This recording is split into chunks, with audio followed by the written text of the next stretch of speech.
ज्ञानेश बोले get lost. यह tweet देखिए आपकी स्क्रीन पर, जिसने पूरे देश को हिला दिया है, सोचने पर मजबूर कर दिया है कि देश के इतिहास में यह पहली बार हो रहा है जब इलेक्शन कमिश्नर खुद, जी हां, खुलकर वो बोल दी बात जिसको लेकर आज तक ज्ञानेश कुमार पर गंभीर आरोप लगते थे। गेट लॉस्ट किसको बोला, क्यों बोला, उस पर तो हम आएंगे, मगर देखिए पहली बार इलेक्शन कमीशन ने देश की एक पार्टी के लिए इस तरह की भाषा का कैसे इस्तेमाल कर दिया, इसको लेकर देश में सवाल उठ रहे हैं। बाकायदा ज्ञानेश कुमार का खुद का पुराना बयान तक वायरल हो रहा है। पुराना बयान, इस ट्वीट में ऐसा क्या लिखा है जो लोगों को यकीन तक नहीं हो रहा कि चुनाव आयोग यह बात कैसे बोल सकता है। दोस्तों, बहुत बड़ा बवाल हो चुका है। ऐसा जो पश्चिम बंगाल चुनाव में जबरदस्त तरीके से पूरे माहौल को बदल सकता है। हुआ यह कि आज सुबह इलेक्शन कमीशन की तरफ से यह पोस्ट शेयर किया, जिसे आप देख रहे हैं अपनी स्क्रीन पर। यकीन मानिए, जब यह पोस्ट शेयर हुआ तो मुझे यह भरोसा ही नहीं हुआ कि क्या वाकई में चुनाव आयोग ऐसा लिख सकता है। मुझे लगा कि शायद यह फेक अकाउंट है, फेक अकाउंट। लेकिन जहां जब टटोला गया, जब यह पोस्ट वायरल हुआ, तो उसके बाद केजरीवाल से लेकर अखिलेश यादव तक ने खुलकर सामने आकर मुख्य चुनाव आयुक्त ज्ञानेश कुमार को घेर लिया। दोनों मुख्य चुनाव आयुक्त की फोटो लगी हुई है, तीनों की, देखिए आपके सामने। और तृणमूल कांग्रेस को दो टूक पश्चिम बंगाल में एक बार फिर से चुनाव भय रहित, हिंसा रहित, धमकी रहित, प्रलोभन रहित, छापा रहित, बूथ एवं सोर्स जामिंग रहित ही होंगे। यानी टीएमसी को दो टूक। हर कोई हैरान रह गया, ये तृणमूल कांग्रेस को ज्ञान दे रहे हैं इलेक्शन कमीशन या फिर बीजेपी की भाषा बोल रहे हैं। यानी जो बीजेपी कहती है, जो मोदी जी मंच से कहते हैं, वही भाषा लिखी हुई है। यह बीजेपी की भाषा है। जैसे यह बात सामने आई, इस पोस्ट के नीचे लोगों ने जो लिखना शुरू किया वो भी मैं आपको दिखाऊंगा। इलेक्शन कमीशन मुखौटा उतर गया, यह कहा जा रहा है। इलेक्शन कमीशन खुलेआम बीजेपी की तरफ से बैटिंग करता हुआ दिखाई दे रहा है। इस पूरे मामले के पीछे की सच्चाई क्या है? इलेक्शन कमीशन के साथ तृणमूल कांग्रेस की जो आज बहुत इंपॉर्टेंट मीटिंग हुई, सबसे पहले मैं उसकी बात करता हूं, क्योंकि इसी मीटिंग में कहा जा रहा है कि ज्ञानेश कुमार बोले गेट लॉस्ट। मीटिंग करने के लिए तृणमूल कांग्रेस के 4 सांसद पहुंचे थे। सुबह 11 बजे वक्त मुकर्रर था। तृणमूल कांग्रेस चारों सांसद, आपको यहां पर जो सांसद जा रहे हैं प्रतिनिधिमंडल, वो आपको दिखाई दे रहा होगा तस्वीरों में। सुबह 10 बजे चुनाव आयोग के साथ यहां पर मुलाकात का कार्यक्रम तय था। इलेक्शन कमीशन फाइनल सूची क्योंकि जारी कर दी गई है और उसमें करीब 27 लाख लोगों के नाम काटे जा चुके हैं। 27 लाख काटे जा चुके हैं और इसके साथ 63 लाख पहले काटे जा चुके थे। अगर आप 27 और 63 को जोड़ेंगे तो लगभग 90 लाख के आसपास यह आंकड़ा बैठता है। सोचिए, 90 लाख वोटर।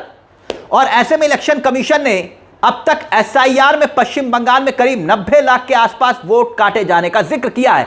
इसी को लेकर तृणमूल कांग्रेस के सांसद इलेक्शन कमीशन के पास पहुंचे। मीटिंग थी और महज कितनी 7 मिनट के अंदर, जी हां, महज 7 मिनट के अंदर मीटिंग खत्म। 7 मिनट, और 7 मिनट में ज्ञानेश कुमार वहां पर बैठे हुए थे। और ना सिर्फ बैठे हुए थे, आरोप ये कि मीटिंग के दौरान ज्ञानेश कुमार बोले गेट लॉस्ट। यानी चुने हुए सांसदों को कहा गया गेट लॉस्ट। सुनिए जरा तृणमूल कांग्रेस के सांसद क्या कुछ कह रहे हैं, और फिर उसके बाद अखिलेश यादव से लेकर अरविंद केजरीवाल और यहां तक कि टीएमसी ने जो ट्वीट किया है पलटवार करते हुए, वो भी आपको दिखाएंगे। लेकिन पहले देखिए यहां पर तृणमूल कांग्रेस के सांसद क्या कुछ कह रहे हैं, मीटिंग में क्या हुआ था, सुनिए जरा। আমরা 4 জন প্রতিনিধি দল গেছি। প্রথমে আমাদের মমতা ব্যানার্জি চেয়ারপারসন তৃণমূল কংগ্রেস 9টা চিঠি লিখেছে। একটাও চিঠি অ্যাকনলেজমেন্ট দেয়নি, উত্তর দেয়নি। আমরা চিঠিগুলো দিলাম। আমরা এটাও বললাম মিস্টার মোদি আর মিস্টার শাহ চিঠি লিখলে আপনি তো নিশ্চয়ই উত্তর দিবেন। এই গেল 1 নম্বর। 2 নম্বর, আমাদের পুরো ফ্যাকচুয়ালি ছিল, ছবি দিয়ে সবাইকে ট্রান্সফার করছো আর কাকে কাকে ওখানে রাখছো। আমরা উদাহরণ দিয়ে এক্সাম্পল দিয়েছি, 8টা উদাহরণ দিয়ে এসব বিজেপির লোক ওখানে বসাচ্ছে। তারপরে আমরা বললাম ওকেও ট্রান্সফার করে দাও। তারপর আশপদ্দা আমাদের বলেছে এখান থেকে গেট আউট, বেরিয়ে যাও এখান থেকে। যদি আমি যা মিথ্যে কথা বলছি, ওরা রিলিজ করে অডিও, ওরা রিলিজ করে video. Listen to this, EC straight talk to Trinamool Congress. তার মানে EC spoke to us, this time elections will be Bengal, in West Bengal will be fear free, violence free, inducement free, without any ছাপ্পা booth jamming. এটা কে পাঠিয়েছে? এটা chief election commissioner মিডিয়াকে পাঠিয়েছে কি পাঠায়নি? চোর, you are a criminal. If you can prove you said this to us at the meeting, you prove it, I will give you evidence to say you said nothing. The only thing you said when we walked into the meeting that we are not authorized to come by secretary, everything was authorized. The only thing you said after we spoke is get out. Manish Kumar, তুমি কার সাথে টাকা খেলছো জানো না? এটা মমতা ব্যানার্জি, অভিষেক ব্যানার্জি, তৃণমূল কংগ্রেস। এটা lead করেছে। কি হয়েছে মিটিং এ? কিচ্ছু হয়নি, কিচ্ছু বলেনি। I can tell you he did not say anything. Unless of course he was talking to his inner self. दोस्तों, अब देश हैरान है कि आखिरकार ये चुनाव आयोग कैसे लिख सकता है कि टीएमसी को दो टूक। ये बीजेपी की भाषा है। अब देखिए अरविंद केजरीवाल, जी हां, अरविंद केजरीवाल आम आदमी पार्टी के जो सबसे बड़े चेहरे हैं, वो क्या ट्वीट कर रहे हैं आपकी स्क्रीन पर। उनका कहना है कि अब ये कहने की भी जरूरत नहीं है कि चुनाव आयोग सीधे बीजेपी से निर्देश लेकर और बीजेपी के अंडर में काम कर रहा है। अरविंद केजरीवाल ने आगे लिखा कि यह अब जग जाहिर है और बेहद दुर्भाग्यपूर्ण है। कम से कम ऐसी भाषा के ट्वीट करके इतने अहम संस्थान की इज्जत को तो सरेआम मत उछालिए। जबकि अखिलेश यादव ने क्या लिखा वो भी देखिए आपकी स्क्रीन पर। बस चुनाव आयोग रहित कर दें, बाकी सब अपने आप हो जाएगा। अखिलेश यादव दरअसल तंज कस रहे हैं और उसी के लिए वो जाने भी जाते हैं। बहुत बेहतरीन कम शब्दों में अपनी बात को लिखते हैं। अब देखिए ज्ञानेश कुमार अब जो लिखा है टीएमसी को दो टूक, कल तक एक बार फिर से देखिए क्या कह रहे हैं। और यही क्या ज्ञान दे रहे थे, राजनीतिक दलों में भेदभाव कैसे कर सकता है चुनाव आयोग, ना कोई पक्ष है ना कोई विपक्ष है, सब समकक्ष है। यही बात कह रहे थे ना ज्ञानेश कुमार। सुनिए जरा, सुनिए। चुनाव आयोग उन्हीं राजनीतिक दलों में भेदभाव कैसे कर सकता है? चुनाव आयोग के लिए न तो कोई विपक्ष है न तो कोई पक्ष है, सब समकक्ष हैं। अब जो चुनाव आयोग ने ट्वीट किया है उसे एक बार फिर से देखिए। ज्ञानेश कुमार कह रहे हैं कि चुनाव इस बार भय रहित, छापा रहित, प्रलोभन रहित होकर रहेगा। चुनाव आयोग, एक लाइन और जोड़ देना चाहिए था चुनाव आयोग को। क्या? चुनाव आयोग को इस बार जोड़ना चाहिए था कि वोटर रहित होकर रहेगा। 27 लाख वोट नहीं डाल पाएंगे। कितने? 27 लाख। और यह ज्ञानेश कुमार जी के नेतृत्व में ही देश के लिए सौभाग्य हासिल हो रहा है। अब मीटिंग खत्म हुई तो इसी के सूत्र भी बोलने लगे दोस्तों। जी हां, चुनाव आयोग के सूत्र क्या लिखते हैं? टीएमसी को दो टूक, यह तो लिखा सकता है, यानी सूत्र कह सके हैं। अब जो कह रहे हैं वो देखिए। नैरेटिव क्या चल रहा है आपके सामने, आज तक की यह खबर है। नैरेटिव देखिए, टीएमसी के आरोपों पर चुनाव आयोग का बयान, बैठक में चिल्ला रहे थे डेरेक ओब्राहिम, ईसी सूत्र, यानी सूत्रों का खेल। टीएमसी का चुनाव आयोग पर बड़ा आरोप, सीईसी की बात सुनने से इनकार किया टीएमसी। अब देखिए टीएमसी ने भी पलटवार किया और ट्वीट किया, और ट्वीट करके जो लिखा हुआ आपके सामने है। हम चुनाव आयोग को भी साफ साफ बता रहे हैं, यह चुनाव अवश्य होना चाहिए, दिल्ली के निर्णय मुक्त, राजनीतिक पक्षपात से मुक्त, लक्षित हमलों से मुक्त और निश्चित रूप से पाखंड से मुक्त। यह बंगला भाषा में लिखा गया है, उसका हिंदी तर्जुमा हमने किया है। अब तृणमूल कांग्रेस के जो सांसद हैं साकेत गोखले, उनकी बात भी आपको सुननी चाहिए। उस मीटिंग के अंदर साकेत खुद मौजूद थे। उनका कहना यह है कि इलेक्शन कमीशन कह रहा है कि उन्होंने तृणमूल कांग्रेस को दो टूक कह दिया कि भय रहित होंगे चुनाव, इस बार बंगाल में हिंसा रहित चुनाव होंगे। अब साकेत गोखले ने जो कुछ लिखा है वो देखिए। वो लिख रहे हैं, यह टोटल झूठ है, मैं भी वहां पर मौजूद था, पर्सनली ऐसा कुछ नहीं बोला इलेक्शन कमिश्नर ने, हमको बस ये बोला सीसी ने, ज्ञानेश कुमार ने, गेट लॉस्ट। ज्ञानेश कुमार ने टीएमसी के सांसदों को बोला गेट लॉस्ट, यहां से निकल जाओ। यह टीएमसी के सांसदों का दावा है। अब आगे साकेत लिखते हैं, जो बताते हैं कि भाई इलेक्शन कमीशन को वो चैलेंज करते हैं। वो कहते हैं कि मैं चैलेंज करता हूं, अगर पूरी ट्रांसक्रिप्ट जो है वो जारी कर देनी चाहिए।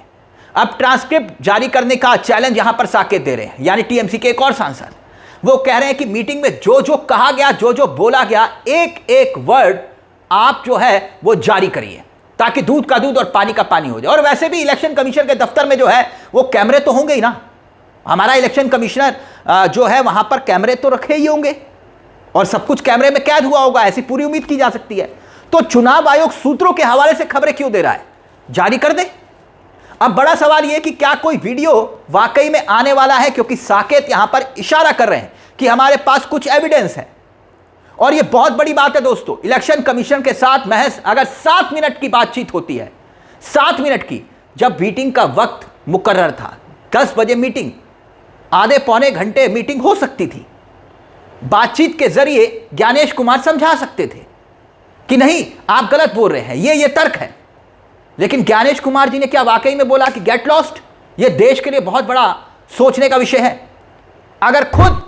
अगर ऐसा टीएमसी ने बर्ताव किया, तब भी क्या सूत्रों के हवाले से खबरें चलनी चाहिए थी, या फिर सामने आकर चुनाव आयोग को उसी दफ्तर के बाहर प्रेस कॉन्फ्रेंस कर देनी चाहिए थी? कम से कम वीडियोस, फोटोज तो शेयर करनी चाहिए।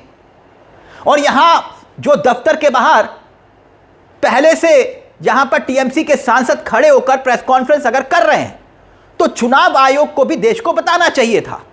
यह वीडियो पोस्ट करके टीएमसी को 2 टूक लिखने की क्या जरूरत थी? यह तो वही भाषा है जो बीजेपी इस्तेमाल करती है। यह पोस्ट शेयर करना भी अपने आप में बहुत गंभीर सवाल खड़े करता है दोस्तों। लोगों को यकीन नहीं हो रहा कि इलेक्शन कमीशन ऐसी भाषा का इस्तेमाल कर सकता है, चुनाव आयोग। अब मैं देखिए आपके सामने कुछ प्रतिक्रियाएं हैं। मैंने कहा ना आपसे कि लोगों को यकीन नहीं हो रहा। अब लोग क्या लिख रहे हैं, कैसे कैसे कमेंट्स लिख रहे हैं इस पूरे पोस्ट के सामने आने के बाद जो चुनाव आयोग ने लिखा। देखिए, जैसे कि पप्पू कुमार लिखते हैं, अंग्रेजी में इसका हिंदी तर्जुमा मैं कर देता हूं। यह समय इतिहास में याद रखा जाएगा कि कैसे एक पार्टी की जीत को सुनिश्चित करने के लिए चुनाव आयोग ने वोटों को रद्द कर दिया। समय तो चला जाएगा, मगर आपकी करतूत हमेशा याद रहेगी कि पार्टी के लिए लोकतंत्र को बर्बाद कर दिया किसने। अब देखिए, डॉक्टर शशांक नाम के जो यूजर हैं वो क्या लिखते हैं। उन्होंने लिखा कि आज इलेक्शन कमीशन डायरेक्ट बात कर रहा है, मुझे अच्छा लगा, लेकिन अभी तक क्यों नहीं किया? अच्छा, ये एग्जैक्टली ये वही सवाल उठ रहा है जो दरअसल मेरे मन में भी था कि भाई इलेक्शन कमीशन आज कह रहा है कि हमने टीएमसी को बोल दिया कि इस बार पश्चिम बंगाल में चुनाव भयमुक्त होगा। ठीक है, यही कह रहे हैं ना आप कि हम भैया अब भयमुक्त करेंगे, तो भाई हमेशा होना चाहिए, ये बात तो सब जानते हैं। लेकिन ज्ञानेश कुमार आए हैं तो इलेक्शन कमीशन में क्या तभी से ही भयमुक्त चुनाव हो रहा है? आजाद भारत के इतिहास में जब से चुनाव हो रहे हैं तब से इलेक्शन कमीशन है, और चुनाव आयोग की शान में कसीदे पढ़े जाते थे तब, आज नहीं। ऐसे वक्त में इलेक्शन कमीशन जो खुद ज्ञानेश कुमार जी के अधीन है, वहां पर अब ये सवाल खड़े हो रहे हैं इस भाषा को अभी लिखने की क्या जरूरत थी, और वो भी सिर्फ एक पार्टी का नाम। आप बीजेपी भी तो लिख सकते थे, आप किसी और पार्टी का नाम भी तो लिख सकते थे। आखिर किसके कहने पे ये स्क्रिप्ट लिखी गई, यही सवाल खड़े हो रहे हैं। हमेशा इलेक्शन कमीशन को सुनिश्चित करना चाहिए कि किसी भी तरह से भयमुक्त चुनाव हो, इसमें कोई दो राय नहीं। लेकिन कल तो आप ही कहते थे ना पक्ष ना विपक्ष, सब समकक्ष।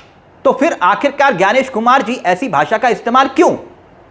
क्या ये सवाल नहीं खड़े होंगे?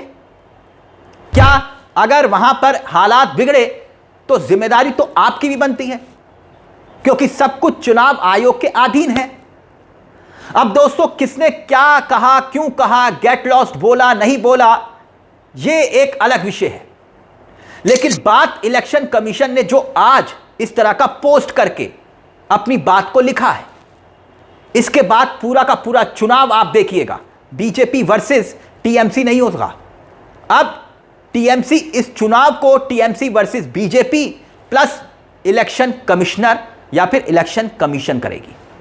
क्यों? क्योंकि यहां यह बात बिल्कुल साफ है कि अब टीएमसी अकेले लड़ती हुई दिखाई नहीं दे रही। एक तरफ बीजेपी, दूसरी तरफ ईडी, और तीसरी तरफ खुद इलेक्शन कमीशन आ चुका है, जहां पर वो लिख रहा है।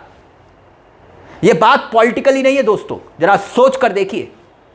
यह निष्पक्ष चुनाव आयोग का ट्विटर हैंडल है। इस पूरे मुद्दे को लेकर अपनी राय हमें कमेंट बॉक्स में जरूर दीजिएगा। मुझे तिलक चावला को दीजिए इजाजत। एक छोटी सी दरख्वास्त, चैनल को सब्सक्राइब जरूर कर लीजिएगा। मंच आप ही का है जहां कलम गुलाम नहीं। नमस्कार, जय हिंद, जय भारत।